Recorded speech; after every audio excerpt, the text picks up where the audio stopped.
அனைவருக்குமே வணக்கம். சற்று முன் கிடைத்திருக்கக்கூடிய ஒரு மிக மிக முக்கியமான செய்தி ஒன்று வெளியாகியுள்ளது. சற்று முன் உதயநிதி கதை முடிந்தது, போலீஸ் குவிப்பு, பரபரப்பு, இது மாதிரி பார்த்தீங்கன்னா செய்திகள் வெளியாகிருக்கு. ஸோ ஏற்கனவே அனைவருக்குமே தெரியும், தமிழகத்தில் முதல் முறையாக டாஸ்மாக் கூடிய நிறுவனத்தில் நடந்த ரைட்டின் அடிப்படையில் இதில் பார்த்தீங்கன்னா செந்தில் பாலாஜி அதேமாதிரி திமுக சேர்ந்த முக்கிய புள்ளிகள்லாம் பார்த்தீங்கன்னா வசமாக சிக்கியிருந்தாங்க.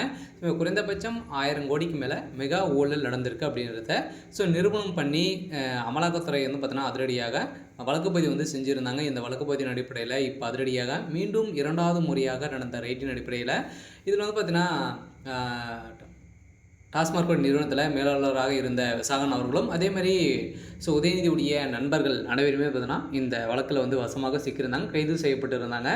இந்த நிலையில் தான் இப்போ அதிரடியாக உதயநிதியுடைய நண்பர்கள் கொடுத்த வாக்குமூலத்தின் அடிப்படையில் இப்போ அதிரடியாக உதயநிதி உடைய கதை ஒட்டுமொத்தமாக முடிய போகுது.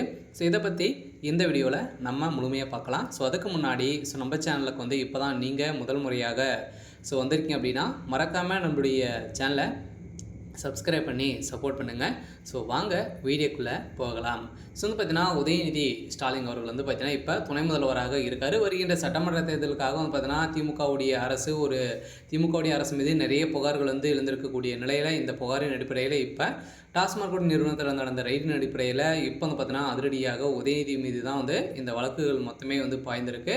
அவருடைய நண்பர்கள் கொடுத்த வாக்குமூலத்தின் அடிப்படையில் அந்த 1000 கோடி பார்த்தீங்கன்னா உதயநிதி கிட்ட தான் போயிருக்கு அப்படின்ற மாதிரி அவர்கள் கொடுத்த வாக்குமூலத்தின் அடிப்படையில் தகுந்த எவிடன்ஸும் சிக்கியிருக்கு. பார்த்தீங்கன்னா முதல்ல ஸ்டாலினுடைய கதை முடிய போகுது. பார்த்தீங்கன்னா திடீர்னு ஜனாதிபதி இந்த செய்தி போக இப்போ அதிரடியாக ஜனாதிபதி அவர்களுக்கும் இதில் பார்த்தீங்கன்னா உத்தரவின் அடிப்படையில் திமுகவுடைய கதை ஒட்டுமொத்தமாக முடிய போகுது. இருந்தாலும் இதில் உதயநிதியுடைய வீட்டில் காலையிலேருந்து பார்த்தீங்கன்னா ரைடுகள் நடந்துகிட்டு இருக்குது. அவருடைய வீட்டில் அதிரடியாக ரைடு சோதனை நடைபெற்ற ஒரு நிலையில் பார்த்தீங்கன்னா அதிரடியாக அங்கு எக்கச்சக்கமான பணங்கள் பார்த்தீங்கன்னா சிக்கியிருக்கு. இதன் அடிப்படையில் தான் திமுகவுடைய அரசு மீது நிறைய புகார்கள் எழுந்திருக்கு. இந்த புகாரின் அடிப்படையில் தான் இப்போ உதயநிதியுடைய வீட்டில் அதே மாதிரி தொடர்ந்து அடுத்தடுத்த திமுக சார்ந்த முக்கிய புள்ளிகளோட வீட்டில் அனைவருடைய வீட்டிலுமே ரைடுகள் நடக்க போகுது அப்படின்றத தான் இப்போ ஒரு தகவல் வெளியாக இருக்குது. ஒரு கட்சி பார்த்தீங்கன்னா திமுகவுடைய ஆட்சி கலைக்கப்படுமா அப்படின்ற மாதிரி ஒரு எதிர்பார்ப்பும் பார்த்தீங்கன்னா ஒரு செய்தியும் பரபரப்பாகவே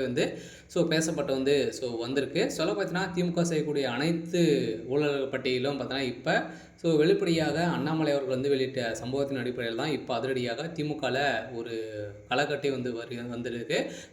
எங்கே போனாலும் வருகின்ற சட்டமன்ற தேர்தலுக்காக திமுக பார்த்தீங்கன்னா ஒரு மிகப்பெரிய வேஷம் போட்டியிருக்காங்க. இந்த வேஷத்தை பார்த்தீங்கன்னா கலைக்கக்கூடிய விதத்தில் தான் இப்போ